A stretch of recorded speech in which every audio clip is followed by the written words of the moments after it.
کی نگہبانی کا ذمہ لوگے، یعنی ایسے تمام لوگ جنہوں نے اپنے نفسانی خواہشات کو خدا بنایا۔ مراد یہاں پہ کفار ہیں، لیکن میں نے آپ کو بتایا تھا کہ مسلمان بھی اس پہ توجہ کرے۔ تو کیا آپ ان کی نگہبانی کا ذمہ لیں گے اے حبیب کریم؟ نہیں، یعنی آپ کو ذمہ لینے کی کوئی ضرورت نہیں ہے، ان کا معاملہ ان کے ساتھ ہے۔ آپ کا کام ہے تبلیغ دین فرمانا، ان کو نصیحت کرنا، اللہ کے پیغام کو ان تک پہنچانا۔ قبول کریں ٹھیک، نہیں قبول کریں تو آپ پر کوئی ذمہ داری نہیں ہے۔ ام تحسب ان اکثرهم یسمعون او یعقلون، یا یہ سمجھتے ہو کہ ان میں سے بہت سے لوگ سنتے یا سمجھتے ہیں، یعنی کہ آپ یہ سمجھتے ہیں کہ یہ غور سے آپ کی بات سن رہے ہیں، یہ اس پہ تفکر کرتے ہیں، غور کرتے ہیں، آہستہ آہستہ ان کے دل موم ہو رہے ہیں؟ نہیں، انہم الا کالانعام، نہیں ہے یہ مگر جانوروں کی مثل،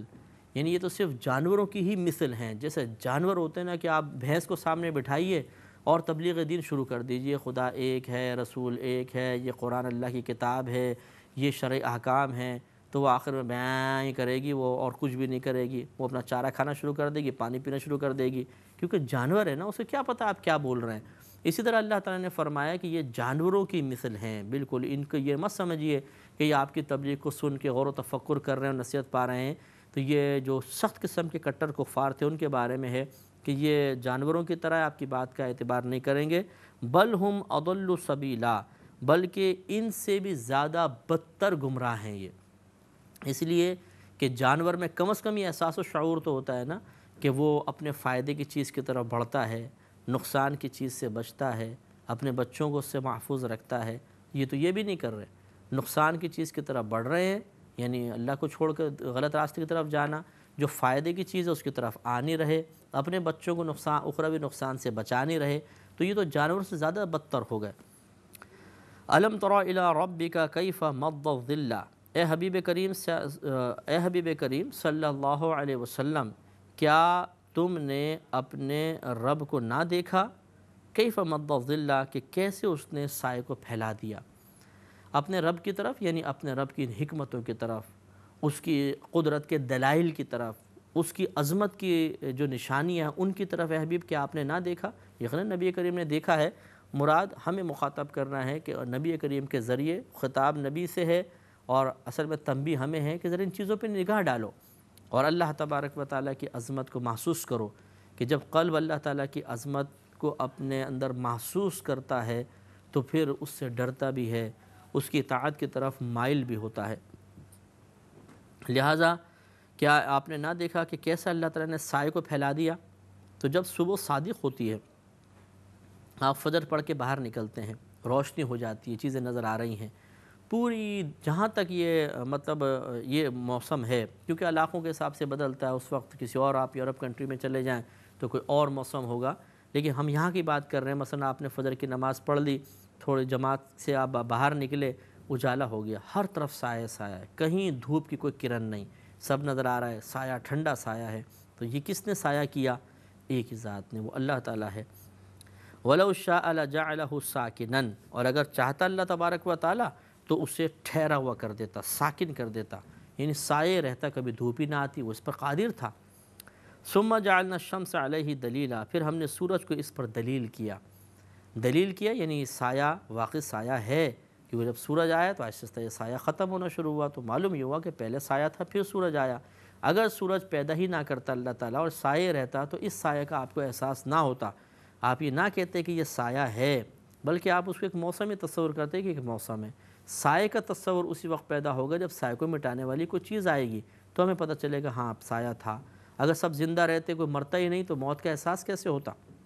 اور اگر پیدا نہ ہوتے تو زندگی کا احساس کیسے ہوتا؟ ایک دوسرے کی ضد سے چیزیں پہچانی جاتی ہیں۔ تو یہ بھی اللہ تعالیٰ کی بہت بڑی نشانی ہے۔ ثُمَّ قَبَضْنَاهُ إِلَيْنَا قَبْضًا يَسِيرًا، پھر ہم نے آہستہ آہستہ اسے اپنی طرف سمیٹا، یعنی سائے کو، جیسے جیسے سورج بلند ہوتا ہے سائے سمٹتے ہیں، پھر اس طرف آتا ہے تو اس طرف سمٹنا شروع ہو جاتے ہیں۔ تو یہ ایک عجیب نظام ہے، آپ دیکھیں سائے پر آپ غور کریں، وہ چلنا شروع ہوتا ہے کیسے، اور سورج کی سفر ہے اسے آپ ملاحظہ کریں کیسا کر رہا ہے۔ یہ سب اللہ تبارک و تعالیٰ کی قدرت کی عظیم نشانیاں ہیں۔ وَهُوَ الَّذِي جَعَلَ لَكُمُ اللَّيْلَ لِبَاسًا، اور وہی ذات ہے جس نے رات کو تمہارے لیے پردہ کیا۔ پردہ کیا یعنی تم اپنے گھروں میں ہوتے ہو،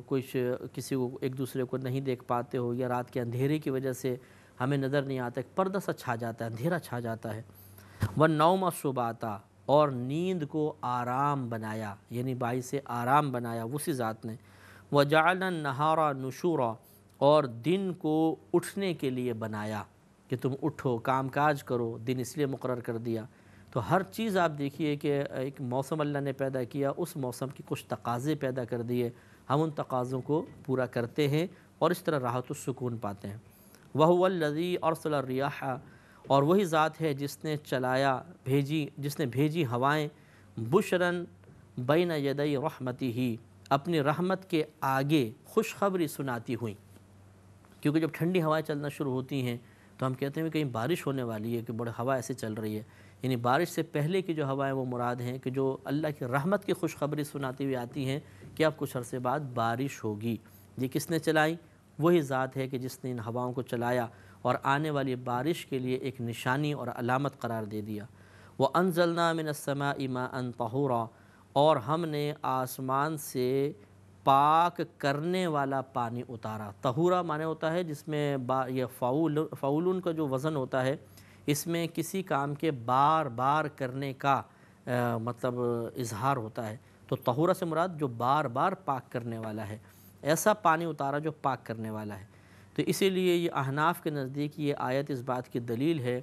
کہ وضو اور غسل کرنے کے لیے نیت شرط نہیں ہے، بغیر آپ نیت کے بھی پانی اعضائے وضو پہ بہا دیں آپ کا وضو ہو جائے گا۔ اسی طرح اگر آپ حالت جنابت میں ہیں اور پانی کو بہا دیں تو پانی فی نفسی پاک کرنے والا وہ آپ کو پاک کر دے گا۔ ہاں، چونکہ اللہ نے نبی کریم صلی اللہ علیہ وسلم نے ارشاد فرمایا کہ انما الاعمال بالنیات، اعمال کے ثواب کا دار و مدار نیت پر ہے، اس لیے احناف یہ کہتے ہیں کہ اگر آپ نے وضو بغیر نیت کے کیا یا غسل بغیر پاکی کی نیت کے کر لیا، غسل تو ہو جائے گا، ثواب نہیں ملے گا۔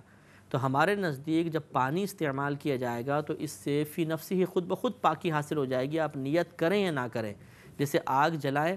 اور آپ جلنے کا ارادہ کر کے ہاتھ ڈالیں تب بھی جلیں گے، اور آپ یہ ارادہ کریں کہ اب میں نہ جلوں پھر ہاتھ ڈال کے دیکھیے پھر بھی آپ جل جائیں گے، کیونکہ آگ کو جلانے کے لیے پیدا کیا گیا ہے، وہ آپ کے ارادے کے تابع نہیں ہے کہ آپ ارادہ کریں گے تو جلائے گی، ارادہ نہیں کریں گے تو نہیں جلائے گی۔ اسی طرح پانی پاک کرنے والا ہے، خود قرآن میں اللہ نے بیان فرمایا آپ پاکی کا ارادہ کریں یا نہ کریں یہ آپ کو پاک کرے گا۔ اب ہمارا ارادہ کرنے کا کیا فائدہ ہوا، نہ کرنے کا کیا نقصان ہوا، وہ نبی کریم نے بیان فرما دیا کہ ارادے کے ساتھ آپ پاکی حاصل کریں گے ثواب ملے گا، ارادے کے ساتھ نہیں کریں گے تو ثواب حاصل نہیں ہوگا۔ تو بہرحال پانی فی نفسہ ہی پاک کرنے والا ہے، بذات خود پاک کرنے والا ہے، پاک کرنے کے سلسلے میں آپ کی نیت کا محتاج نہیں ہے۔ اسی لیے فقہاء نے فرمایا کہ اگر کوئی حالت جنابت میں تھا، کسی نہر کے کنارے جا رہا تھا، پاؤں پھسلا نہر میں گر گیا، ناک میں پانی چڑھ گیا، حلق میں پانی چلا گیا، پورا اچھی طرح وہ کافی دیر اندر رہا، باہر نکلے گا تو اس کا غسل اتر چکا ہے، حالانکہ اس نے نیت نہیں کی، لیکن وہ پانی کے اندر گیا تو پانی نے اس کو بالکل پاک و صاف کر دیا خود بخود، کیونکہ پانی طہور ہے، پاک کرنے والا ہے۔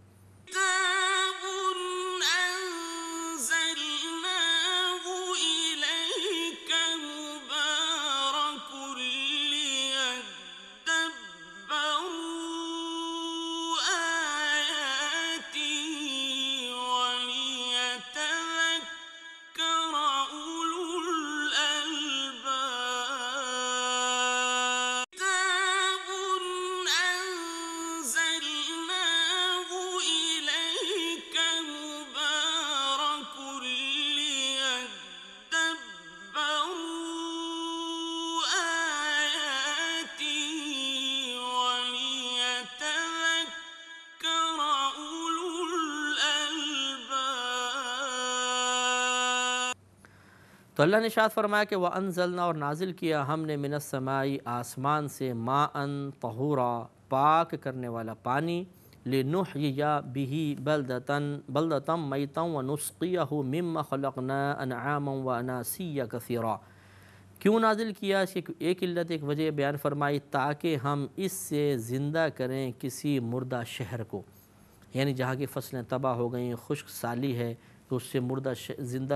شہر زندہ ہو جاتا ہے، یعنی اس میں سبزہ اگ جاتا ہے۔ اور کس لیے؟ وَنُسْقِيَهُ، اور تاکہ ہم پلائیں اسے مما، ان چیزوں میں سے، ان چیزوں کو خلقنا کہ جنہیں ہم نے پیدا کیا، انعاما و اناسیہ کثیرہ، یعنی بہت سے انسان اور چوپائے، تاکہ ہم ان کو یہ پانی پہنچائیں، ان سے سیراب کریں، اس لیے ہم نے آسمان سے پانی کو نازل کیا۔ اور واقعی اگر یہ نازل کرنے والا نازل شدہ پانی نہ ہو تو جو ہمارے پہلے کے ذخائر ہیں اس سے تو خشک ہو جائیں گے، یا ہم پی کر ان کو ختم کر دیں گے اور قحط سالی نمایاں ہوگی۔ یہ اللہ کا کرم ہے کہ وہ آسمان سے ٹنوں وزنی پانی بھیجتا ہے جو زمین میں جذب ہو جاتا ہے، کنویں کھود کے اسی پانی کو ہم نکال سکتے ہیں، جو کھیتیوں کو سیراب کر دیتا ہے، 1,000,000 گنا سبزہ زیادہ اگ جاتا ہے۔ یہی وہ پانی ہے جو ڈیمز وغیرہ میں جمع کر کے ہم اس سے بجلی پیدا کر لیتے ہیں، تو کئی لحاظ سے یہ پانی نافع ہے، اللہ کا کرم ہے۔ وَلَقَدْ صَرَّفْنَاهُ بَيْنَهُمْ، اور بے شک ہم نے ان میں پانی کے پھیرے رکھے، ان کے درمیان یعنی ان لوگوں کے درمیان، علاقوں کے درمیان پانی کے پھیرے رکھے۔ پانی کے پھیرے کا مطلب ہے کہ یہ پانی ایسا نہیں کہ ایک ہی جگہ برستا رہے اور جگہ پہنچے نہیں، بلکہ یہ چلتا ہے۔ بلکہ بعض علماء نے فرمایا کہ محققین نے بیان کیا کہ پوری دنیا میں کہیں نہ کہیں بارش ہوتی ہی ہے، جیسے یہاں ہوئی، پھر ابھی ختم، یہاں ختم ہوگی، کسی اور علاقے میں شروع ہو جائے گی، وہاں ختم ہوگی، کسی اور علاقے میں شروع ہو جائے گی، تو یا ایک ہی وقت میں 4 5 ملکوں میں بارش ہو رہی ہوتی ہے۔ تو یہ اللہ تعالیٰ کی طرف سے یہ بادل وہاں جاتے ہیں، یہ پانی کی ڈیوٹیاں ہیں، اس کو پھیرتا رہتا ہے اللہ تعالیٰ، وہاں وہاں وہاں وہاں۔ تو یہ بھی اللہ کی ایک عظیم نشانی ہے کہ ہر جگہ جہاں پانی کی ضرورت ہوتی ہے وہاں اللہ تبارک و تعالیٰ بادلوں کو حکم دیتا ہے، وہ پانی کو لے کر جاتے ہیں، برستے ہیں، اور وہاں کے لوگ سیراب ہوتے ہیں۔ اور یہ سب کیوں ہوا؟ لِيَذَّكَّرُوا، تاکہ وہ نصیحت حاصل کریں، دھیان کریں، توجہ کریں، غور و تفکر کریں، اور اللہ تبارک و تعالیٰ کی ذات پر ایک دلیل قائم کر کے اس کی ذات کی موجودگی کا اعتراف کریں کہ ایک ذات اس کائنات میں ضرور ایسی موجود ہے جو تصرف کر رہی ہے، اور وہ ذات ایسی ضرور ہے کہ جو اس پورے نظام کائنات کو کنٹرول کیے ہوئے ہے۔ فَأَبَى أَكْثَرُ النَّاسِ إِلَّا كُفُورًا، تو بہت سے لوگوں نے نا تسلیم کیا سوائے ناشکری کے،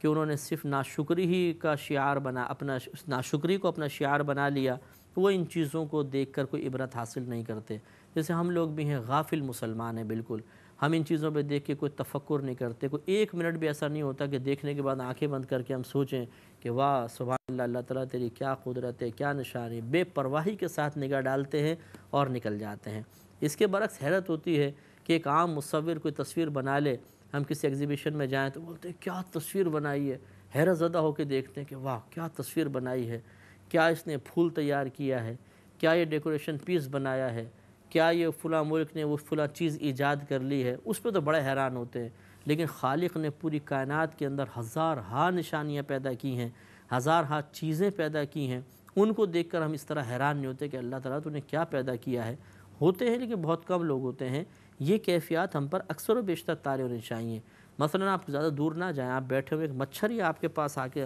بیٹھ جائے تو اس کو ذرا آپ دیکھیں، آپ حیرت زدہ رہ جائیں گے کہ مچھر بنانے والی ذات کیسی ذات ہے، کیسی اس نے اس مخلوق کو پیدا کیا۔ چیونٹی کو ہاتھ پہ لے کر ذرا غور سے دیکھیں،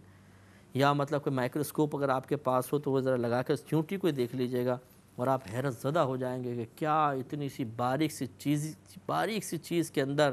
کیا اللہ تعالیٰ کی صنعیت پوشیدہ ہے، کیا بہترین انداز سے اللہ نے اس کو بنایا ہے، عقل حیران رہ جاتی ہے۔ اور ایسے بنا کر تو بتائیں اسی چیونٹی کوئی ان اجزاء کے ساتھ بنا کر تو بتائے تو بہت ہی مشکل ہے۔ تو اس سے معلوم ہوتا ہے کہ ایک ذات اس کائنات میں ایسی ہے ضرور کہ جو پوری کائنات میں تصرف کر رہی ہے، پوری کائنات کے نظام کو چلا رہی ہے، وہ بڑی طاقتور ہے، بہت ہی طاقت والی ذات ہے، بہت ہی عظمت والی ذات ہے، اس کا کوئی ثانی نہیں، کوئی شریک نہیں ہو سکتا، اس کا کوئی مقابلہ نہیں کر سکتا۔ ان باتوں میں توجہ کریں گے دل میں نور پیدا ہوگا، اور یہ نور شیطان اور نفس کی گرفت کو کمزور کرے گا، اور اطاعت باری تعالیٰ کے سلسلے میں انتہائی معاون ثابت ہوگا۔ آگے ارشاد فرمایا کہ وَلَوْ شِئْنَا، اور اگر ہم چاہتے لَبَعَثْنَا فِي كُلِّ قَرْيَةٍ نَذِيرًا، تو ہر بستی میں ایک ڈر سنانے والا بھیج دیتے۔ یہ سرکار مدینہ صلی اللہ علیہ وسلم سے خطاب ہے کہ حبیب کریم اگر ہم چاہتے تو آپ کے دور مبارکہ میں بھی ہر بستی میں ایک ڈر سنانے والا بھیج دیتے، لیکن ہمارا فیصلہ تو یہ ہے کہ آپ اکیلے ہی ان تمام کو ڈرائیں گے، آپ ہی کا فیض اب پوری کائنات میں جاری ہوگا اور قیامت تک جاری و ساری رہے گا۔ فَلَا تُطِعِ الْكَافِرِينَ، تو اے سننے والے شخص تو کافرین کی اطاعت نہ کرنا، ان کا کہنا نہ ماننا، وَجَاهِدْهُمْ بِهِ جِهَادًا كَبِيرًا، اور اس قرآن کے ذریعے ان پر بڑا جہاد کر، ان کے خلاف بڑا جہاد کر بذریعہ قرآن۔ مفسرین نے بیان فرمایا کہ بذریعہ قرآن کو بنیاد بنا کر کہ اس میں جو اللہ نے باتیں بیان فرما دی ان کے ذریعے کفار سے مقابلہ کرو، جہاد کرو۔ اس اعتبار سے اگر وہ کہیں کہ نہیں ہم صحیح حق پر ہیں تو اس میں دلائل جمع کر دیے گئے ہیں اللہ تعالیٰ کی ذات و صفات کے اوپر، انہیں پیش کرو اور کہو کہ اچھا اگر تم بالفرض تم نے جن کو بنایا ہے وہ خدا ہیں اصل میں، تو بتاؤ کہ پھر تمہیں کس نے بنایا ہے، کیا انہوں نے پیدا کیا؟ اگر تم کہو گے کہ نہیں تو بتاؤ تمہارا خالق کون ہوا؟ تو ہمارا خالق تو اللہ تعالیٰ ہے، ہم کہتے ہیں ہمارا رب ہمارا خالق ہے، تو اس کا مطلب یہ ہوا کہ جن کو تم خود بنا رہے ہو ان کو خدا کہہ رہے ہو، تو تمہیں کس نے بنایا؟ تو اس سے معلوم ہوتا ہے کہ کوئی اور ذات ہے جس سے تمہیں پیدا کیا ہے، اور پیدا کیے بھی اگر کوئی بنتا نہیں، اگر تم نہ بناؤ تو یہ بت نہ بنے، تم بنا رہے ہو تو یہ بن رہے ہیں، تو اس کا مطلب تمہیں بھی تو کسی نے بنایا ہے۔ تو اس طریقے سے قرآن کے ذریعے اگر کفار سے مقابلہ کیا جائے تو یہ قرآن ہی کفار کو عاجز و خاموش کرنے کے لیے کافی ہے، لیکن مقابلہ کرنے والا ہونا چاہیے، اس کا تکلم، اس کی حاضر دماغی ایسی ہونی چاہیے کہ وہ اس قرآن کی فوقیت کو ثابت کر سکے، ہر ایک نہیں کر سکتا۔ تو انشاءاللہ بقیہ جو آیات ہیں ان کی تفسیر اگلے پروگرام میں کریں گے۔ وآخر دعوانا ان الحمدللہ رب العالمین۔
الحمدللہ رب العالمین والصلاة والسلام علی سید الانبیاء والمرسلین، اما بعد فاعوذ باللہ من الشیطان الرجیم، بسم اللہ الرحمن الرحیم۔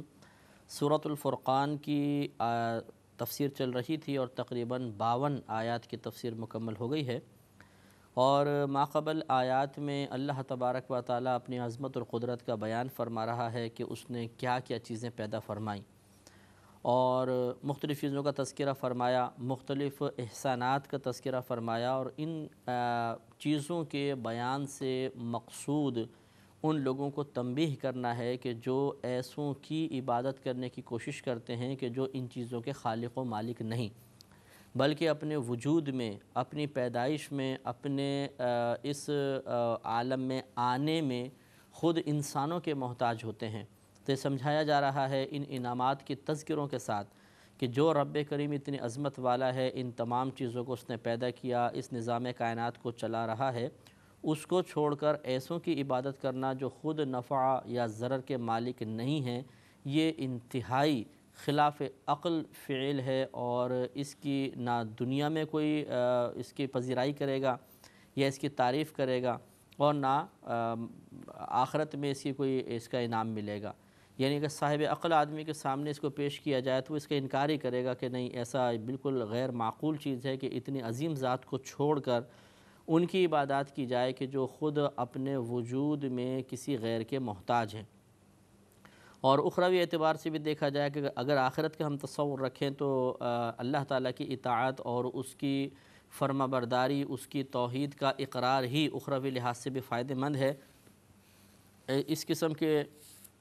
اللہ تعالیٰ کے علاوہ معبودوں کی عبادت اخروی لحاظ سے بھی نقصان کا باعث۔ چنانچہ مزید اللہ تبارک و تعالیٰ نے اپنی جو قدرت ہے یا اپنے جو احسانات ہیں ان کا تذکرہ فرمایا۔ ارشاد ہوتا ہے کہ وَهُوَ الَّذِي مَرَجَ الْبَحْرَيْنِ هَذَا عَذْبٌ فُرَاتٌ وَهَذَا مِلْحٌ أُجَاجٌ، اور وہی ذات ہے کہ جس نے جاری کیے دو دریا یا دو سمندر، هَذَا عَذْبٌ فُرَاتٌ، یہ میٹھا ہے نہایت شیریں، وَهَذَا مِلْحٌ أُجَاجٌ، اور یہ کھاری ہے انتہائی تلخ۔ یعنی آپ جس جگہ دریا جو ہے وہ سمندر پہ جا کے گرتے ہیں، تمام دریا وہ اس مقام کو اگر دیکھیں تو ایک طرف سے میٹھا پانی آ رہا ہوتا ہے اور بالکل اس کو ہم آرام سے پی سکتے ہیں، اور جس سمندر کے ساتھ وہ مل رہا ہوتا ہے وہ سمندر انتہائی کڑوا ہوتا ہے۔ تو یہ اللہ تبارک و تعالیٰ کی ایک کرم نوازی ہے کہ جو پانی ہمارا روز مرہ استعمال میں آ رہا تھا اس کو انتہائی میٹھا اور شیریں بنایا، اس کو ہم استعمال کرتے ہیں اور ہماری چیزیں اس کی بنا پر بے ذائقہ نہیں ہوتی بلکہ ذائقہ پاتی ہیں۔ اس کے برعکس اگر سمندر کے پانی کو دیکھا جائے تو انتہائی کڑوا ہوتا ہے، انتہائی تلخ ہوتا ہے، اس میں یعنی نمک کی انتہائی زیادتی ہوتی ہے۔ اور حکمت الہیہ یہی ہے کہ یہ پانی یعنی دریا کا پانی جو ہے ہمارے روزمرہ استعمال میں آتا ہے، یہ اگر اتنا تلخ ہوتا تو یقینی سی بات ہے کہ چیزوں کے ذائقے بگڑ جاتے، اور بار بار جب ہم استعمال بھی کرتے تو یہ نمک ہمیں نقصان پہنچاتا، نیز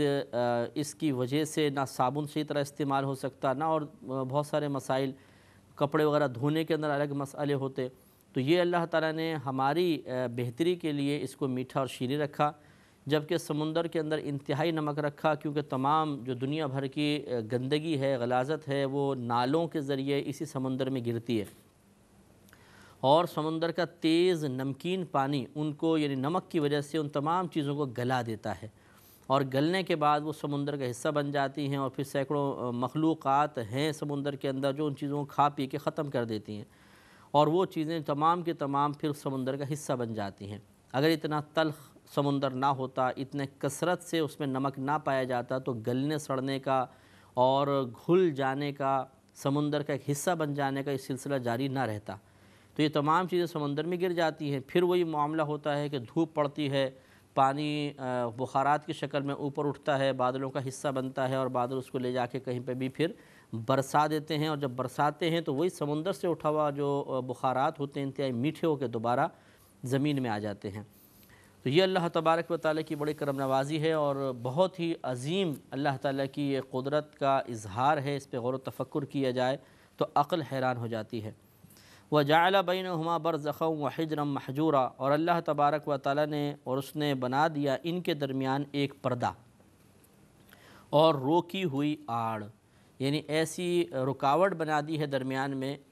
کہ جو روکی ہوئی ہے، یعنی ان دونوں کو ملنے نہیں دیتی ہے، ان کے درمیان ایک پردہ رکھ دیا ہے، لہٰذا ایسا نہیں ہوتا کہ دریا سمندر پہ غالب آ کر سارا میٹھا ہو جائے، یا سمندر دریاؤں پہ غالب آ کے دریاؤں کو کڑوا کر دے، نہیں، دونوں کو اپنے اپنے مقام پر رکھا ہے، اور اس سے نظام کائنات یعنی بہت بڑا کائنات کا ایک نظام چل رہا ہے۔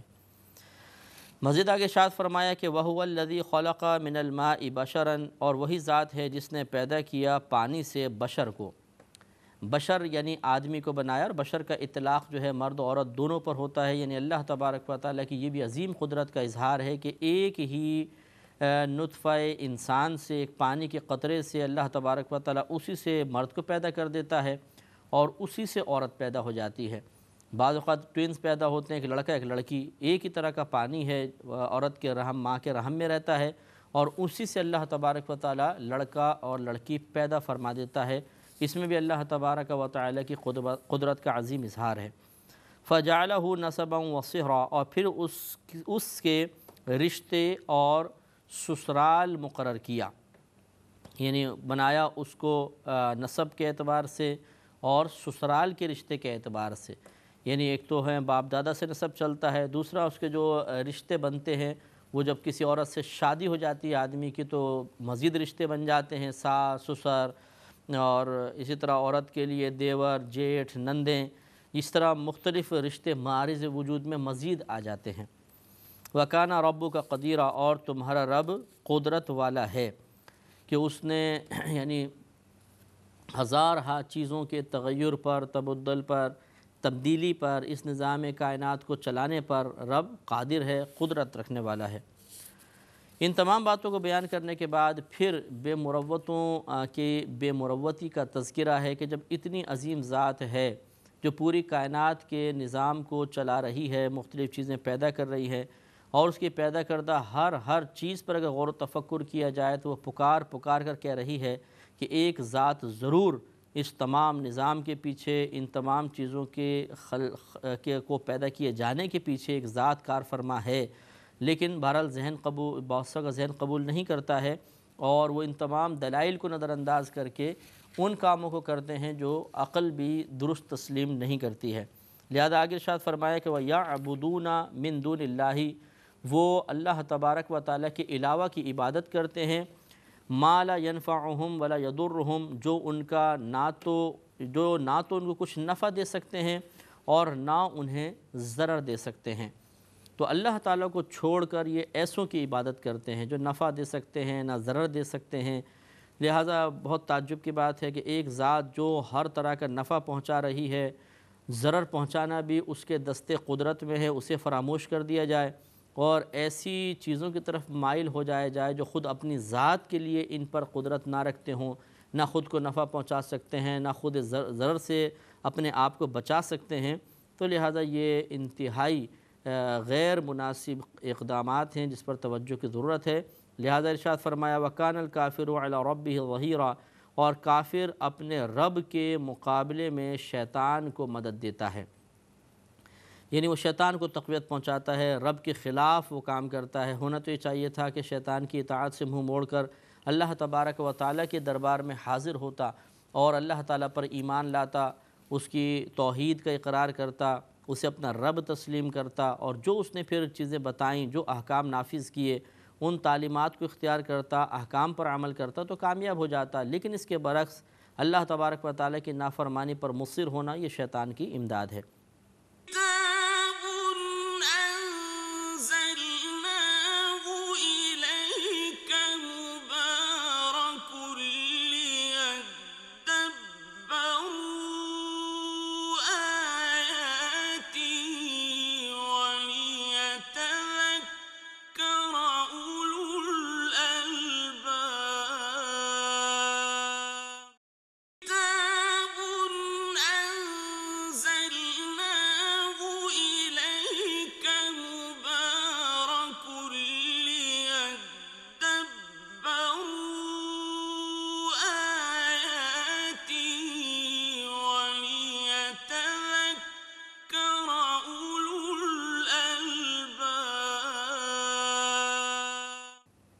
وَمَا أَرْسَلْنَاكَ إِلَّا مُبَشِّرًا وَنَذِيرًا، اور ہم نے آپ کو صرف خوشخبری سنانے والا اور ڈر سنانے والا بنا کر بھیجا ہے۔ یعنی نبی کریم صلی اللہ علیہ وسلم سے خطاب ہے کہ اے حبیب کریم صلی اللہ علیہ وسلم، ہم نے آپ کو نہیں بھیجا مگر مبشر اور نذیر، سوائے اس کے کہ آپ خوشخبریاں سنائیں اور ڈر سنائیں۔ اس میں اشارہ کر دیا اس طرف کہ نبی کریم صلی اللہ علیہ وسلم کو اس بات کا مکلف نہیں بنایا گیا کہ آپ زبردستی لوگوں کو اسلام میں داخل کریں یا ان کو مسلمان کرنا آپ کی ذمہ داری ہے۔ آپ نبی کریم کی یا کسی بھی نبی کی ذمہ داری نہیں ہوتی کہ وہ لوگوں کو کفر سے ہٹا کر ضرور مسلمان کریں گے، بلکہ ان کا کام یہ ہوتا ہے کہ وہ اللہ کا پیغام پہنچائیں گے۔ اب اگر کوئی قبول کر کے اسلام کی طرف مائل ہو جائے تو وہ اللہ کی عطا سے ہدایت پا جاتا ہے اور وہ اس کے لیے سعادت کی بات ہے، اور اگر وہ مسلمان نہیں ہوتا تو پھر انبیاء علیہ السلام کی کوئی گرفت نہیں ہے کہ تم نے کیوں نہیں ان کو مسلمان کیا۔ اس لیے ان کا کام تو ہے کہ وہ خوشخبری اللہ کی طرف سے سناتے ہیں۔ خوشخبری سے مراد اگر یعنی یہ بتاتے ہیں کہ اگر تم اللہ کی اطاعت کرو گے، اس کے رسولوں پر ایمان لے کر آؤ گے تو دنیا میں تمہیں انعامات ملیں گے، موت کے وقت راحت ملے گی، قبر میں سکون ملے گا، میدان محشر میں عزت حاصل ہوگی، اور اللہ تعالیٰ تمہیں ہمیشہ کے لیے داخل جنت فرمائے گا۔ اور یا پھر وہ ڈراتے ہیں کہ اگر تم نہیں مانو گے تو دنیا میں یہ عذابات تمہاری طرف متوجہ ہو سکتے ہیں، جیسے کہ پچھلی قوموں کو ڈرایا گیا اور اس قوم کو اخروی عذابات سے ڈرایا گیا۔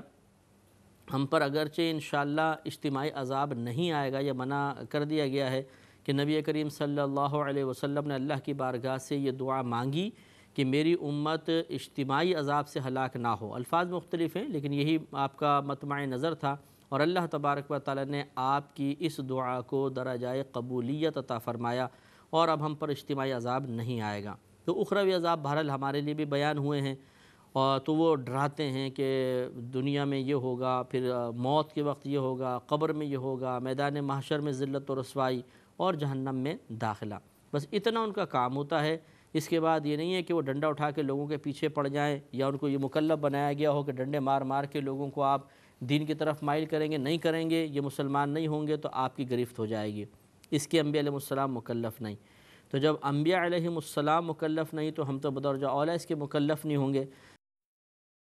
لہذا میں چاہیے کہ پیار سے، محبت سے تبلیغ دین کریں، ڈر بھی سنائیں، خوشخبری سنائیں، بس اتنا ہمارا کام ہے۔ اس کے بعد کوئی مانتا ہے ٹھیک، نہیں مانتا تو افسردہ دل نہیں ہونا چاہیے، رنجیدہ قلب نہیں ہونا چاہیے، پرتشدد راستہ اختیار کرنے کی کوئی حاجت نہیں ہے۔ یہ انتہائی ضروری ہے کہ ہم اس بات کو سمجھیں۔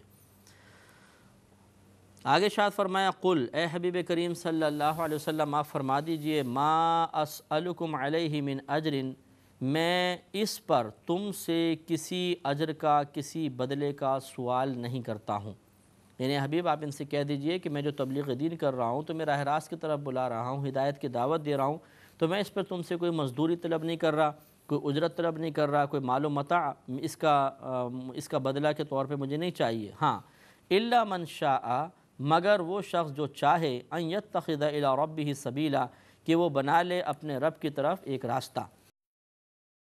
یعنی مجھے بدلے کے طور پر کوئی مال و متاع نہیں چاہیے، ہاں یہ ضرور چاہیے، یہ میں چاہتا ہوں کہ جو شخص میری تبلیغ کو سنے، وہ میری تبلیغ کو قبول کرنے کے بعد میری طرف سے جو تعلیمات اس کو دی جا رہی ہیں، جو بعطا الہی مجھ تک پہنچی تھی، انہیں قبول کر کے اللہ کی طرف وہ معرفت کا راستہ طے کرنا شروع کر دے، اپنے رب سے رجوع کر لے، اپنے رب کے جو تعلیمات ہیں یا اس کے جو احکامات ہیں ان کو مضبوطی سے تھام لے۔ یہ ہے بس میرے عمل کا بدلہ، یہ میں اس تبلیغ کا بدلہ چاہتا ہوں۔ خلاصہ کلام یہ کہ انبیاء علیہ السلام نے اپنی اپنی قوم میں واضح طور پر اس پیغام کو پہنچایا، اور اس بات کی بارہا وضاحت کی کہ ہمیں تم سے کوئی اجر نہیں چاہیے، کوئی بدلہ نہیں چاہیے، بلکہ ہماری اس تبلیغ کا جواب اگر تم بدلہ کچھ دینا چاہتے ہو تو ہماری بات کو مان لو اور اللہ تبارک و تعالی کے ہو جاؤ، اور اللہ تعالیٰ کی معرفت کا راستہ، معرفت حاصل کرو، سلوک کی منازل طے کرو، اللہ تبارک و تعالیٰ کے قرب کی منازل طے کرو، اور آخرت میں کامیابی حاصل کر لو۔ یہ اخلاص کے ساتھ ان کا معاملہ تھا، وہ اپنا اجر اللہ سے ہی طلب کرتے تھے، اور یہی بالکل ایک طریقہ دین اسلام کی خدمت کرنے والے کو اختیار کرنا چاہیے۔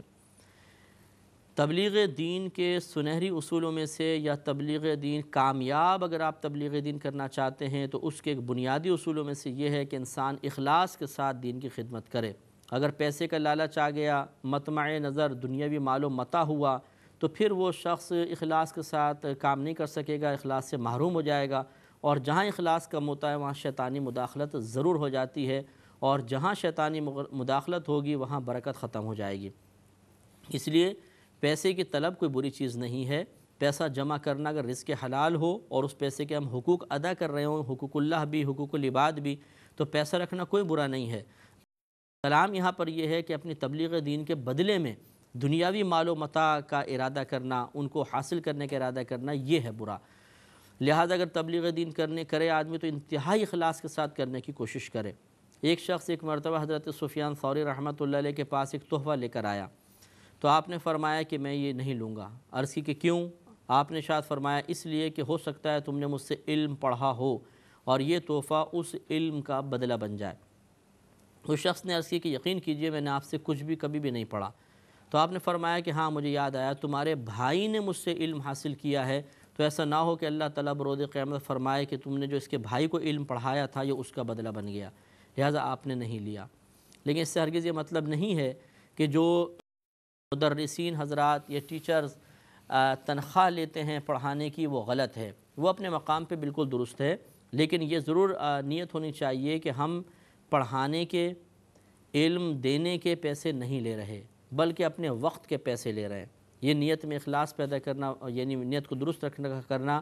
اور اس انداز سے سوچنا، اس انداز سے قصد و ارادہ کرنا بہت بہتر ہے کہ جو بھی کوئی دینی کام کر رہا ہوں، مثلا امام ہے، خطیب ہے، مؤذن ہے، بچوں کو قرآن پڑھا رہے ہیں، یا دیگر دینی استاد ہوتے ہیں، یا ویسے عام جو ٹیچرز ہوتے ہیں وہ کوئی مضمون پڑھا رہے ہیں، تو یہ نیت کرنی چاہیے کہ ہم جو اپنا وقت دے رہے ہیں اس وقت کے پیسے لے رہے ہیں۔ باقی جو دین کی خدمت ہو رہی ہے، علم کی خدمت ہو رہی ہے، یہ ہم بالکل فی سبیل اللہ کر رہے ہیں، اس کا ہم کوئی بدلہ نہیں لے رہے۔ تو بس سوچنا اور قصد و ارادہ ہے، اور بالکل صحیح ارادہ ہے کہ اگر میں 2 گھنٹے دے رہا ہوں تو میں 2 گھنٹے کے پیسے لے رہا ہوں، اس دینی کام کے نہیں۔ یہی امام حضرات کو کرنا چاہیے کہ وہ نماز پڑھائیں تو یہ قصد نہ کریں کہ ہم نماز پڑھانے کے پیسے لے رہے ہیں، نماز کا بدلہ لے رہے ہیں، بلکہ وہی نیت کریں کہ میں اس وقت سے اس وقت، چونکہ نماز پڑھانے پہ مقرر کر دیا گیا اور میں کوئی دوسرا کام نہیں کر سکتا اس دوران، تو میں اس وقت کے پیسے لے رہا ہوں۔ باقی نماز وہ فی سبیل اللہ پڑھا رہا ہوں، اللہ کی رضا کی خاطر پڑھا رہا ہوں، تو اخلاص کے ساتھ دین کی خدمت ہو جائے گی۔ اس پہ مزید کلام کریں گے اگلے پروگرام میں۔ وآخر دعوانا ان الحمد للہ رب العالمین۔ كتاب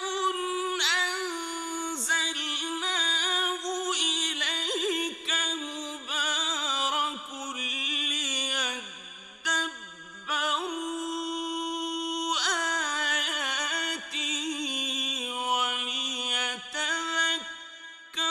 أولو الألباب۔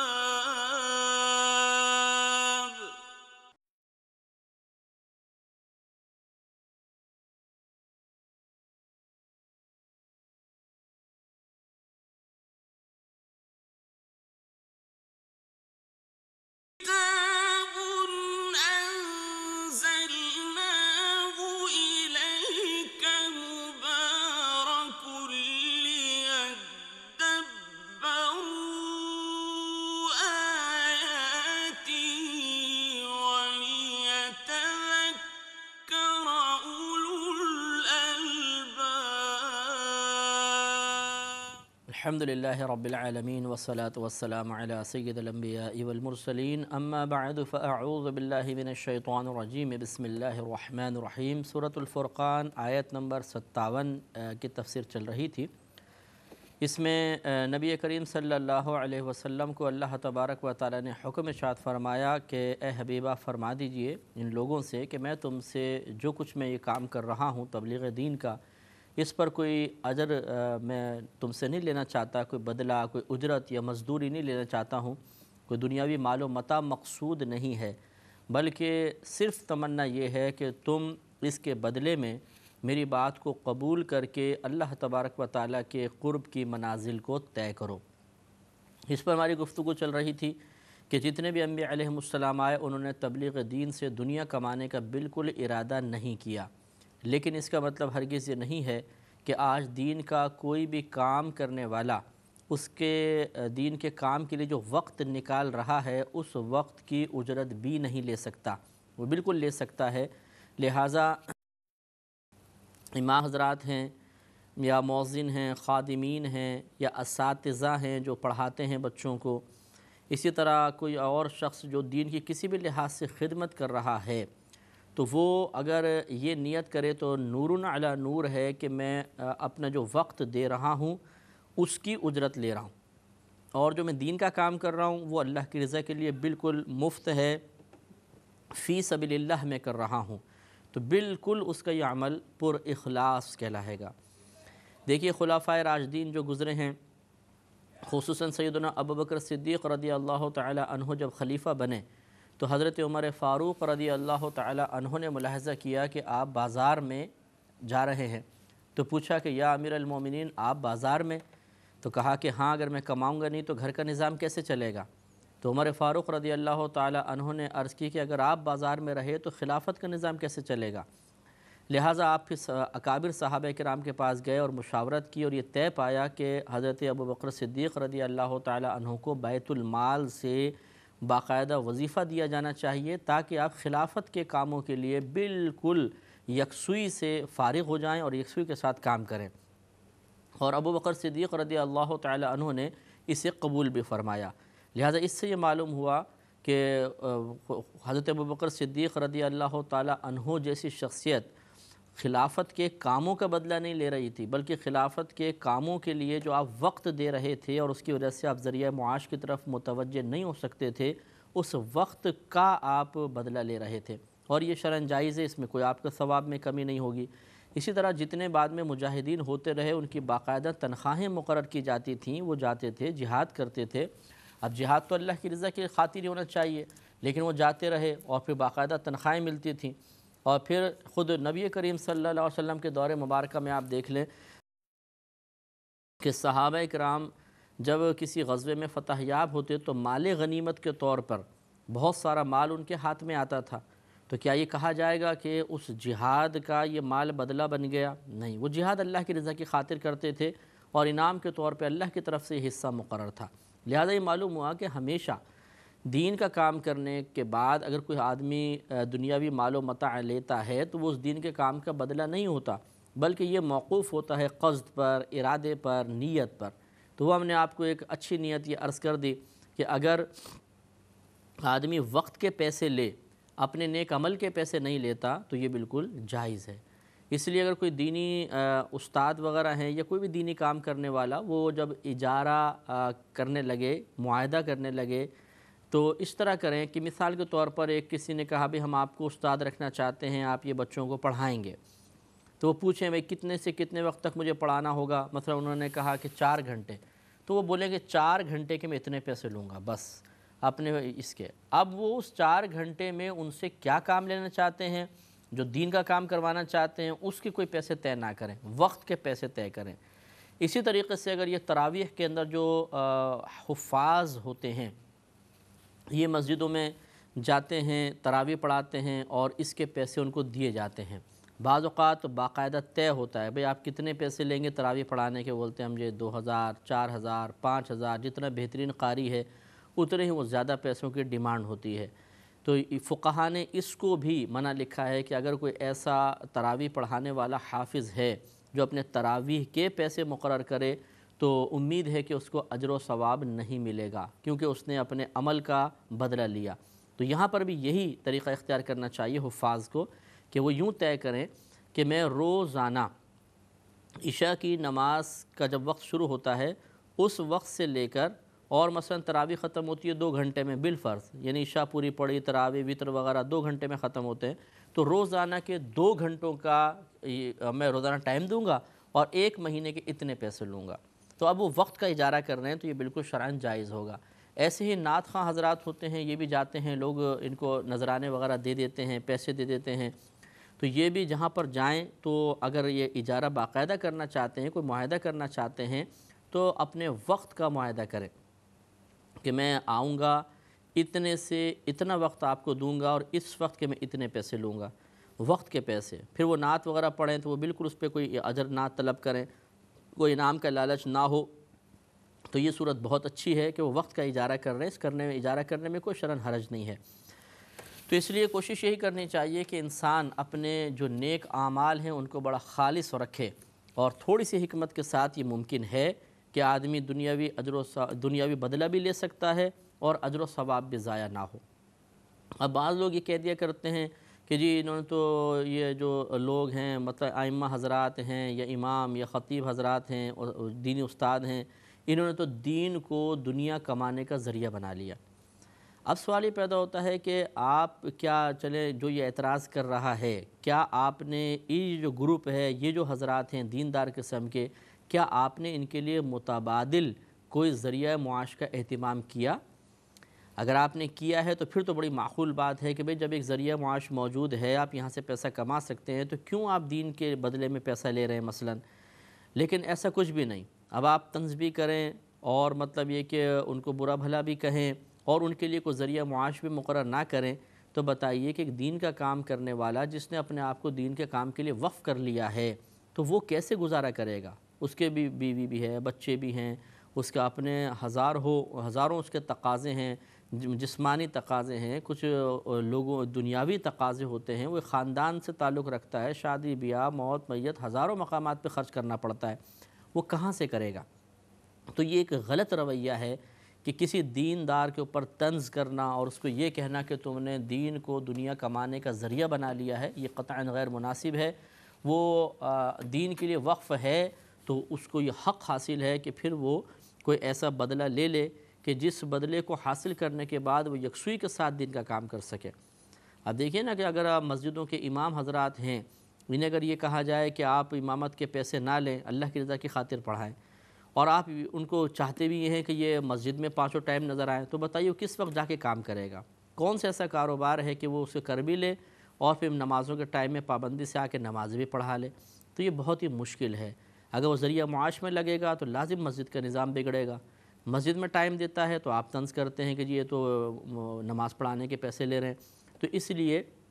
ایسے لوگوں پہ ہرگز طنز نہیں کرنا چاہیے، ان کی بھی ضروریات کا لحاظ رکھنا چاہیے، ان کے بھی جو اخراجات وغیرہ ہیں ان کے اوپر دھیان دینا چاہیے۔ تو اس طرح کا طنز کرنے سے کوئی درجات بلند نہیں ہوں گے، بلکہ آخرت کی گرفت متوقع ہے۔ اور جو دیندار حضرات ہیں وہ میں نے آپ کو بتا ہی دیا کہ وہ اسی طرح کریں کہ اپنے وقت کے پیسے لیں، کہ ہم وقت دے رہے ہیں، یکسوئی کے ساتھ ہم دین کی خدمت کر رہے ہیں، تو اس وقت کے ہم پیسے لے رہے ہیں کیونکہ ہم کسی اور کام کے لیے فارغ نہیں، اور جو اس وقت میں دینی کام کر رہے ہیں اس کا ہم کوئی اجر و ثواب نہیں لے رہے، یہ صرف اور صرف اللہ کی رضا کی خاطر ہے، تو بالکل صحیح ہوگا۔ اب دیکھیے نبی کریم صلی اللہ علیہ وسلم سے بارہا ثابت ہے کہ آپ نے صحابہ کرام سے تحائف قبول فرمائے، لوگ آ کر دیتے تھے، صحابہ کے گھر آپ گئے، انہوں نے کھانا پیش کیا، آپ کی باقاعدہ دعوت کیا کرتے تھے، تو کیا آپ کوئی معاذ اللہ یہ کہے گا کہ نبی کریم چونکہ نبی تھے اس لیے صحابہ نے دعوت کی تو نبی کریم نے نبوت کا بدلہ لے لیا یا اپنے منصب کے ذریعے دنیا کمائی؟ معاذ اللہ ایسا نہیں ہے، منصب اپنے مقام پر، تبلیغ دین اللہ کی رضا کی خاطر آپ کر رہے تھے، اور یہ اضافی چیزیں تھیں جو تبلیغ دین کے بدلے میں لینے کی نیت نہیں تھی۔ جب نہیں ہے تو عام روزمرہ معمولات ہیں، تحائف بھی دیے جاتے ہیں بزرگوں کو، ان کو گھر میں بلانا سعادت مندی تصور کیا جاتا ہے، ان کی دعوت ہی کی جاتی ہے، تو یہ الزام آپ پر نہیں ہو سکتا۔ اسی طریقے سے ہمیں آج کے دور میں بھی دیکھنا چاہیے، اگر آپ دینداروں کو حقارت کی نگاہ سے دیکھیں گے اس لیے کہ وہ دین کے ساتھ وابستہ ہیں اور بظاہر وہ دین کا کام کرنے کے بدلے میں پیسہ لے رہے ہیں، اور اس چیز کو آپ بری نگاہ سے دیکھ کر ان پہ طنز کرتے رہیں، تو بتائیے پھر بیچارے وہ کیسے گزارا کریں؟ وہ بھی تو کاروبار کر سکتے ہیں، ذہانت ان کے پاس بھی ہے، قابلیت ان کے پاس بھی ہے، تو پھر وہ اس کا مطلب سارا کام دھندہ یہ چھوڑ دیتے ہیں دین کا کام اور وہ اپنے کاروبار میں لگ جاتے ہیں۔ جیسے کاروبار کرنے کے بعد آپ تھک ہار کے، یعنی آپ سے مراد میں ان لوگوں کی خدمت میں عرض کر رہا ہوں کہ جو بہت زیادہ دنیاوی معاملات میں مصروف ہوتے ہیں، ذرا غور فرمائیں کہ بہت سے لوگ ایسے ہوتے ہیں جو کہتے ہیں ہمیں نماز پڑھنے تک کی فرصت نہیں ملتی، تو نماز پڑھنے کی فرصت نہیں ملتی تو نماز پڑھانے کے لیے ٹائم کیسے نکالا جائے گا؟ تو اس کا مطلب یہ ہوا کہ اگر یہ لوگ دین کو چھوڑ کر دین کے کاموں کو دنیاوی کاموں میں مشغولیت اختیار کریں کہ چلو ہم اس کے ذریعے کسب کرتے ہیں اور دین کے کام کو ویسے کریں گے، تو ایک وقت ایسا آئے گا کہ انہیں اتنا بھی ٹائم نہیں ملے گا یہ خود نماز پڑھ سکیں، چلے جائے کہ دوسروں کو نماز پڑھوائیں، تو اس طریقے سے نظام دین بگڑ جائے گا۔ اس لیے فقہاء نے باقاعدہ اجازت مرحمت فرمائی کہ وقت کا اجارہ کرنے کے بعد اگر کوئی شخص اپنے وقت کے پیسے لے رہا ہے عبادت کے نہیں، تو اس کی خالصتاً عبادت اللہ کی بارگاہ میں پہنچے گی انشاءاللہ، اور اس کو اجر و ثواب بھی ملے گا۔ كتاب أنزلناه إليك مبارك ليدبروا آياته وليتذكر أولو الألباب كتاب أنزلناه إليك مبارك ليدبروا آياته وليتذكر أولو الألباب۔ آگے ارشاد فرمایا کہ وَتَوَكَّلْ عَلَى الْحَيِّ الَّذِي لَا يَمُوتُ، اور بھروسہ کرو اس زندہ پر وہ جو کبھی نہیں مرے گا، یعنی اللہ تبارک و تعالیٰ مراد ہے کہ بھروسہ کرو اس ذات پر جو زندہ ہے، جو کبھی بھی نہیں مرے گی، وَصَبِّحْ بِحَمْدِهِ، اور تسبیح بیان کرو اس کی حمد کے ساتھ، اس کی تعریف کرو، اس کی پاکی بیان کرو، اس کی مدح کرنے کے ساتھ۔ تو توکل کرو اس ذات پر جو زندہ ہے کبھی نہیں مرے گی۔ تو حی اسے کہتے ہیں جو خود زندہ ہو، کسی نے اس کو زندہ نہ کیا ہو اور کبھی اس پر موت طاری نہیں ہوگی، وہ حی ہے اور وہ اللہ تعالیٰ کی ذات ہی ہو سکتی ہے۔ اور اللہ کی ذات پر ہمیں توکل کرنے کا حکم دیا گیا، بھروسہ کرنے کا حکم دیا۔ توکل یہ ہوتا ہے کہ انسان ہر کام کے انجام کے سلسلے میں یا انجام کے سلسلے میں اللہ تعالیٰ پر بھروسہ رکھے، یعنی حسن ظن قائم کرے کہ یہ کام میں جو کر رہا ہوں اس کا بدلہ اللہ تعالیٰ مجھے اچھا ہی عطا فرمائے گا، یہ اللہ کی طرف توجہ رکھے۔ کام اختیار کرنا، تدبیر اختیار کرنا، کوشش کرنا، یہ توکل کے منافی نہیں ہوتا۔ کام آدمی کرے اور یہ ذہن میں رکھے کہ اس کا نتیجہ وہی نکلے گا جو میرا رب چاہتا ہے، تو اور میں اپنے رب کی رضا پر راضی ہوں، بس یہ بھروسہ کر کے وہ کام کرے گا، تو یہ توکل ہے، اللہ پہ بھروسہ ہے۔ تو توکل کا مطلب اگر کسی نے یہ سمجھا کہ ترک تدبیر، ذرائع اور کوشش کو چھوڑ دینا اس کا نام توکل ہے، تو بالکل غلط۔ ہمارے نبی کریم صلی اللہ علیہ وسلم سے زیادہ کس کا توکل کامل ہوگا؟ اس کے باوجود آپ نے ہر چیز کے لیے اسباب و ذرائع اختیار فرمائے، تجارت بھی فرمائی۔ پھر خود بخاری کی روایت ہے کہ اللہ تبارک و تعالی نے میری روزی نیزے کے سائے میں رکھی ہے، یعنی باقاعدہ اللہ نے آپ کے لیے مال غنیمت میں سے 5واں حصہ مقرر فرمایا تھا، اور باقاعدہ وہ آپ کے پاس تھے، اس سے آپ کے باغات، زمینیں، ان سے پیداوار آتی تھی۔ اس کے علاوہ بخاری کی روایت ہے کہ حضرت عمر فاروق رضی اللہ تعالی عنہ فرماتے ہیں کہ نبی کریم صلی اللہ علیہ وسلم اپنی ازواج مطہرات کے لیے 1 سال کا غلہ جمع رکھتے تھے، 1 سال کا غلہ، اپنے لیے نہیں، ان کے لیے۔ اور وہ بھی ایسی نفوس قدسیہ تھیں کہ وہ پھر اس غلے کو خود تو بہت ہی کم استعمال کرتی تھیں، وہ صدقہ کر دیا کرتی تھیں، لیکن جو ایک گھر کے سرپرست پر اپنے گھر والوں کا نان نفقہ مقرر کرنے کا جو حکم ہے، نبی کریم اس کو پورا کرتے تھے۔ اب 1 سال کا غلہ جمع رکھنا، کیا ہم اسے یہ کہیں گے کہ کیا اللہ پہ بھروسہ نہیں تھا 1 سال کہ اللہ تعالیٰ رزق عطا فرمائے گا؟ بالکل تھا، بھروسہ حقیقتاً اللہ تعالیٰ پر ہی تھا، اس رزق پر نہیں۔ یہ تو ایک ضابطے کی کارروائی تھی کہ اللہ نے جو بیویاں ہیں ان کا نان نفقہ شوہر پر مقرر کیا ہے، اس حکم کو پورا کیا جا رہا ہے، لیکن اس رزق پہ بھروسہ نہیں، یہ تو کل بھی ہلاک ہو سکتا ہے۔ بھروسہ ہے اللہ تبارک و تعالیٰ پر۔ اسی طرح ایک صحابی ہیں، کنز العمال کی روایت ہے، نبی کریم صلی اللہ علیہ وسلم سے ان عرابی نے پوچھا، اونٹ ہاتھ میں تھا، کہ یا رسول اللہ میں نماز پڑھنا چاہتا ہوں، مسجد میں جانا چاہتا ہوں، تو کیا میں اونٹ باندھ کر اللہ پر توکل کروں یا اونٹ کو چھوڑ دوں، اللہ پہ بھروسہ کر کے نماز پڑھ لوں؟ تو نبی کریم صلی اللہ علیہ وسلم نے ارشاد فرمایا کہ پہلے اپنے اونٹ کو باندھ، پھر اللہ پر توکل کر۔ یہ دیکھیں کتنی پیاری بات ہے کہ تم تدبیر اختیار کرو، اور تدبیر اختیار کرنے کے بعد یہ سوچ لو کہ ہوگا وہی جو اللہ تعالیٰ چاہے گا۔ تدبیر کے باوجود بعض اوقات ہماری مرضی کے خلاف کام ہو جاتا ہے، ہم جتنی مرضی احتیاطی تدابیر کریں، ہوتا وہی ہے جو اللہ تعالیٰ چاہے گا۔ تو اس لیے یہ بس توکل ہے کہ ہم کام کی جو انجام ہے، چاہے وہ ہمارے فیور میں آ رہا ہو، چاہے وہ ہماری مرضی کے مخالف آ رہا ہو، اس سلسلے میں اللہ پہ بھروسہ رکھیں اور یہ ذہن بنا کر رکھیں کہ وہ اللہ تعالیٰ اس کا نتیجہ دے گا، باقی کوشش کرنا ہمارا کام ہے۔ اس لیے جیسے ہم کاروبار کرتے ہیں، کوئی شادی بیاہ کا معاملہ کر رہے ہیں، رزق کے حصول کے لیے کوشش کر رہے ہیں، ان تمام کاموں میں یہی معاملہ ہے کہ ہم کوشش کریں، تدبیر اختیار کریں، لیکن یہ ذہن بنا کر رکھیں کہ اس کام کا انجام وہی ہوگا جو میرا اللہ چاہے گا۔ اگر میرے حق میں ہوا تو ٹھیک ہے، اگر بظاہر میری مرضی کے خلاف ہوا تو اب بھی میں اپنے اللہ کی رضا پر راضی ہوں۔ یہ ہے توکل۔ لیکن یہ بھی یاد رکھیں کہ یہ ضرور ثابت ہے اکابرین سے کہ انہوں نے ترک تدبیر کے ذریعے بھی اللہ پہ توکل کیا، ہر قسم کے تدبیر کو ترک کر دیا اور اللہ پہ توکل یعنی بھروسہ بس ایسا کیا کہ ترک تدبیر، بالکل کوشش کو ترک کر کے بھروسہ۔ لیکن یہ ایک توکل کا بہت ہی اعلیٰ درجہ ہوتا ہے، اور یہ اسی کو ہوتا ہے جو اپنے باطن پر انتہائی درجے غالب ہوتا ہے، اور اس کے مرضی کے خلاف اگر کوئی نتیجہ نکل آتا ہے تو دل میں ذرہ برابر بال پیدا نہیں ہوتا۔ مثال کے طور پر یوں سمجھ لیجئے کہ جیسے کسی نے جنگل کا راستہ اختیار کیا، کوئی کھانا نہیں لیا، کوئی پانی نہیں لیا، یہ بھروسہ کر کے کہ اللہ تعالیٰ مجھے زندہ رکھے گا بس،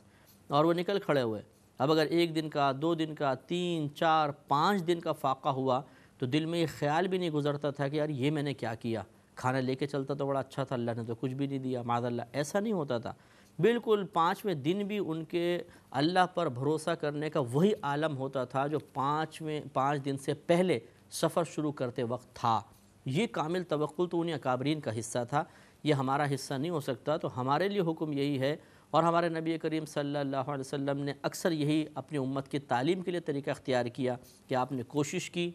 تدبیر اختیار کی، اور پھر اللہ تعالیٰ پر بھروسہ بھی کیا۔ اور یہ بھی نظر آتی ہے کہ آپ نے کوئی سبب اختیار نہیں کیا، کامل اللہ پہ بھروسہ کیا۔ مثال کے طور پر جسے کہ اعرابی نبی کریم غزوے کے بعد کہیں آرام فرما تھے تو ایک کافر آ گیا تھا، تلوار نکال لی تھی اس نے، نبی کریم کی تلوار اٹھا لی اور کہا کہ بتاؤ آپ کو مجھ سے کون بچائے گا؟ تو سرکار نے کوئی تدبیر اختیار نہیں کی بلکہ کہا، فرمایا اللہ۔ تو اس کے ہاتھ سے تلوار گر گئی، سرکار نے اٹھائی، فرمایا اب تجھے کون بچائے گا؟ تو یہ بھی اس طرح کے واقعات بھی ملتے ہیں۔ بہرحال انشاءاللہ اس پر مزید ہم کلام کریں گے اگلے پروگرام میں۔ وآخر دعوانا ان الحمدللہ رب العالمین۔ كتاب أنزلناه إليك مبارك ليدبروا آياته وليتذكر أولو الألباب.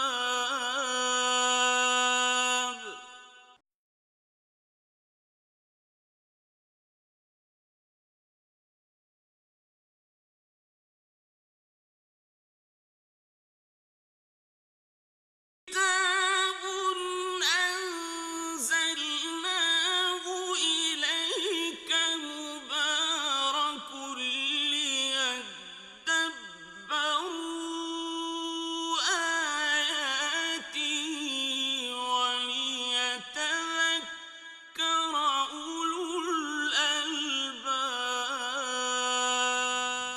الحمد للہ رب العالمین والصلاة والسلام علی سید الانبیاء والمرسلین، اما بعد فاعوذ باللہ من الشیطان الرجیم، بسم اللہ الرحمن الرحیم۔ سورۃ الفرقان چل رہی ہے اور تقریباً 58 آیات کی تفسیر ہو چکی ہے۔ 58ویں آیت کی تفسیر چل رہی تھی جس میں اللہ تبارک و تعالی نے توکل کا حکم ارشاد فرمایا تھا۔ تو ہماری توکل پر گفتگو چل رہی تھی کہ توکل کا معنی ہوتا ہے اللہ تبارک و تعالی پر بھروسہ رکھنا، اور بھروسہ رکھنے کا مطلب یہ ہے کہ ہم اپنی تدبیر اختیار کریں، کوشش کریں، ایک کام کو اختیار کر لیں اور اس کے انجام کے سلسلے میں اللہ کی ذات پر بھروسہ کریں کہ اس کا انجام اللہ تعالی ہمارے حق میں اچھے نکالے گا، اور اگر ہمارے مخالف بھی ہوا تو ہم اللہ کی رضا پر راضی رہیں گے۔ تو تدبیر اختیار کرنا یہ منع نہیں ہوتا، انجام کے معاملے میں اللہ کی ذات پر بھروسہ رکھنا چاہیے، یہ ہمیں تعلیم دی گئی ہے۔ آگے اللہ تعالیٰ نے ارشاد فرمایا، وَكَفَى بِهِ بِذُنُوبِ عِبَادِهِ خَبِيرًا، اور وہی ذات ہے جو کافی ہے اپنے بندوں کے گناہوں پر خبردار ہونے میں، یعنی وہ ذات اپنے بندوں کے گناہوں پر خبردار ہونے کے لحاظ سے کافی ہے، وہ ہر بندے کے گناہوں کو جانتی ہے۔ اب اس میں بھی اللہ تبارک و تعالیٰ کی وسعت علمی کا اظہار ہے کہ اتنے سارے اربوں کھربوں انسانوں کو اور جنات کو اللہ نے پیدا فرمایا، اور وہ جو خطائیں اور گناہ کر رہے ہیں، ہر ایک کی خطا، ہر ایک کا گناہ اللہ تبارک و تعالیٰ جانتا ہے، چاہے ہم اس کو تنہائی میں کریں، چاہے لوگوں کے سامنے کریں، چاہے ہم اشاروں کنایوں میں کریں، چاہے صراحتاً کریں، اللہ تبارک و تعالیٰ سب کو جانتا ہے۔ اور یہ اس سے معلوم ہوتا ہے کہ اس کا علم بہت بڑا ہے۔ اس سے یہ بھی پتہ چلتا ہے کہ اس کی توجہ ہر جانب، ہر ایک پر کامل ہوتی ہے اور ہر وقت رہتی ہے، وہ کسی سے غافل نہیں ہوتا، کیونکہ پوری روئے زمین پر کسی نہ کسی مقام پر کوئی نہ کوئی شخص گناہ کر رہا ہوتا ہے، اور ایک شخص نہیں، کروڑوں کی تعداد میں لوگ گناہ کر رہے ہوتے ہیں۔ ایک ہی شہر کے اندر کروڑوں لوگ گناہ کر رہے ہیں۔ مثلا ہمارے کراچی کی آبادی تقریباً 1.25 کروڑ سے بھی زیادہ ہے، تو کراچی میں ایک ہی دن کے اندر اگر 1.25 کروڑ کا بھی آپ حساب کریں، 1 کروڑ کا بھی حساب کر لیں، تو کوئی نہ کوئی آدمی کسی نہ کسی مقام پر خطا کر رہا ہوگا۔ اب 1 کروڑ آدمیوں کو واچ کرنا، انہیں دیکھنا کہ کون کیا کر رہا ہے، اچھا پھر ظاہری نہیں بلکہ ان کے دل میں کون سے خطرات پیدا ہو رہے ہیں، دل میں کیا فاسد ارادے ہیں، کیا گناہ کا ارادہ کر رہا ہے، گناہ کا ارادہ کس درجے تک پہنچا ہوا ہے، پھر اسی وقت میں دوسرے شہر میں، تیسرے شہر میں، چوتھے شہر میں، 5ویں شہر میں اور ہزارہ لوگ گناہ کر رہے ہیں، کروڑوں لوگ گناہ کر رہے ہیں، پھر پوری دنیا کا آپ حساب کرتے چلے جائیے تو ذہن تھک جائے گا۔ تو ہمارا ذہن تو سوچ کے ہی تھک جائے گا، اس مقام تک پہنچ ہی نہیں سکتا، اس کی انتہا تک، اس چیز کی حقیقت تک رسائی عقل کی نہیں ہو سکتی ہے۔ ذہن تھک کر گھٹنے ٹیک دے گا، اور اس ذات کی عظمت کے کیا کہنے کہ جو صرف تصور میں نہیں لے کر آ رہا، وہ سوچ نہیں رہا بلکہ باقاعدہ ملاحظہ فرما رہا ہے، ایک ایک کے گناہ کو ملاحظہ کر رہا ہے، ایک ہی وقت میں سب کی طرف متوجہ ہے، کسی طرف سے غافل نہیں ہے۔ تو آپ خود سوچئے کہ ایسی ذات پر ایمان لے کر نہیں آنا چاہیے؟ اور جو ایمان لائے ہوئے ہیں انہیں اپنی خوش قسمتی پر ناز نہیں کرنا چاہیے کہ ایسی عظیم ذات کا ہم نے دامن رحمت تھاما ہوا ہے، ایسی عظیم ذات کی معرفت ہمیں حاصل ہے، پہچان حاصل ہے کہ ہم اس کی پہچان حاصل کرنے کے بعد معبودان باطلہ سے بچے ہوئے ہیں، کسی غیر خدا کی پوجا نہیں کر رہے، عبادت نہیں کر رہے، اس کی پرستش نہیں کر رہے، بلکہ ہم نے ایک ایسی ذات کا انتخاب کر لیا ہے، اسی کی عطا سے، اسی کے کرم سے، اس کے فضل سے، اس کے نبی کریم صلی اللہ علیہ وسلم کے وسیلہ جلیلہ سے، کہ جس ذات کے ساتھ جو وابستہ ہو گیا اس کے تقاضوں کے مطابق تو انشاءاللہ وہ کامیابی حاصل کرے گا، اور اس کے لیے دنیاوی کامیابی بھی ہے، اخروی کامیابی بھی ہے۔ تو یہ بہت بڑی سعادت کی بات ہے کہ ہم اللہ تبارک و تعالیٰ کو مانتے ہیں، اسے ایک خدا تسلیم کرتے ہیں، اس کے لیے ہمارے عقائد بالکل درست ہیں کہ وہ پوری کائنات کا خالق ہے، مالک ہے، پوری کائنات کا نگہبان ہے، پوری کائنات کو دیکھ رہا ہے، وہ کبھی غافل نہیں ہوتا، کبھی تھکتا نہیں ہے، کبھی سوتا نہیں ہے، وہ کھانے پینے سے پاک و صاف ہے، اس کا کوئی خاندان نہیں ہے کہ اس میں مشغولیت ثابت ہو جائے، وہ ہمہ وقت اپنے بندوں کو ملاحظہ فرما رہا ہے۔ تو ایسی عظیم ذات کا ہی دامن رحمت تھامنا چاہیے، اسی کا کہنا ماننا چاہیے، اسی کو اپنا معبود تصور کرنا چاہیے، اسی میں کامیابی ہے۔ تو وَكَفَى بِهِ بِذُنُوبِ عِبَادِهِ خَبِيرًا، اور کافی ہے وہی ذات کافی ہے اپنے بندوں کے گناہوں پر مطلع ہونے کے سلسلے میں۔ الَّذِي خَلَقَ السَّمَاوَاتِ وَالْأَرْضَ وَمَا بَيْنَهُمَا فِي سِتَّةِ أَيَّامٍ، وہی ذات ہے جس نے پیدا کیا آسمانوں اور زمینوں کو اور جو کچھ ان دونوں کے درمیان ہے، فی ستۃ ایام، 6 دن میں۔ اگر اللہ تبارک و تعالیٰ چاہتا تو ارادہ فرماتا ایک لمحے میں سب کچھ ہو جاتا، لیکن اس نے ارادہ ہی 6 دن کا فرمایا، اور 6 دن کے مختصر سے وقت میں اللہ تبارک و تعالیٰ نے آسمانوں کو پیدا کیا، آسمان میں جتنی چیزیں ہیں وہ، پھر زمین کو پیدا کیا، اس میں جتنی چیزیں ہیں، اور ان کے درمیان جو اللہ نے ہزارہا مخلوقات رکھی ہیں جن کو ہم اپنی آنکھوں سے بعض اوقات دیکھ بھی نہیں سکتے ہیں، جیسے جراثیم اڑ رہے ہوتے ہیں، بیکٹیریاز وغیرہ ہوتے ہیں، ان کو اللہ تعالیٰ نے پیدا فرمایا صرف 6 دن میں۔ ثم استوى علی العرش، اس کا لفظی ترجمہ تو یہ ہے کہ پھر وہ بیٹھ گیا عرش پر۔ استوا مانے بیٹھ جانا، قرار پکڑنا۔ تو جو علماء اسلام ہیں، یہ یاد رکھیے گا کہ جو علماء اسلام عقائد کو دلائل سے ثابت کرتے ہیں، یعنی عقیدوں کے بارے میں بحث کرتے ہیں، ان کی دلیلیں بیان کرتے ہیں، انہیں کہتے ہیں علماء متکلمین۔ اور اس علم کو کہ جس علم میں عقائد کو دلائل سے ثابت کیا جاتا ہے اسے کہتے ہیں علم کلام۔ تو جو علم کلام سے وابستہ علماء ہوتے ہیں وہ احکام شرعیہ کی طرف، عملیہ کی طرف توجہ نہیں کرتے ہیں کہ نماز کے فرائض کیا ہیں، واجبات کیا ہیں، یہ چیزیں سیکھتے ہیں، لیکن ان کا اصل جو موضوع ہوتا ہے وہ عقیدہ ہوتا ہے بمعنی دلیل، وہ اس کے اوپر توجہ کرتے ہیں، دلائل جمع کرتے ہیں، عقائد کو ثابت کرتے ہیں۔ اس علم کو جس میں عقیدے کو دلیل سے ثابت کیا جائے علم کلام کہتے ہیں، اور جو اس علم سے وابستہ علماء ہوتے ہیں انہیں علماء متکلمین کہا جاتا ہے۔